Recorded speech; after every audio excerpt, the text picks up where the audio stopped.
સામાન્ય વરસાદમાં સુરત પાણી સોસાયટી બહાર પાણી ભરાયા। સામાન્ય વરસાદમાં જ સુરત પાણી થયું। સુરતના ગ્રામ્ય વિસ્તારમાં ફરી એકવાર ધોધમાર વરસાદે તંત્રની પ્રી મોન્સૂન કામગીરીની પોલ ખોલી નાખી।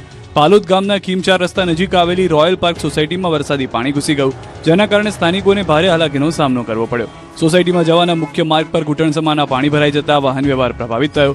એટલું જ નહીં, સોસાયટીની બાજુમાં આવેલી હોસ્પિટલ તરફ જતો રસ્તો પણ પાણીમાં ગરકાવ થઈ ગયો, જેના કારણે સારવાર માટે આવતા જતા દર્દીઓ અને તેમના સ્વજનોને ભારે મુશ્કેલીનો સામનો કરવો પડી રહ્યો છે। સ્થાનિકોનો આક્ષેપ છે કે વરસાદી પાણીના નિકાલની પૂરતી વ્યવસ્થા ન હોવાને કારણે દર વર્ષે આવી જ સ્થિતિ સર્જાય છે।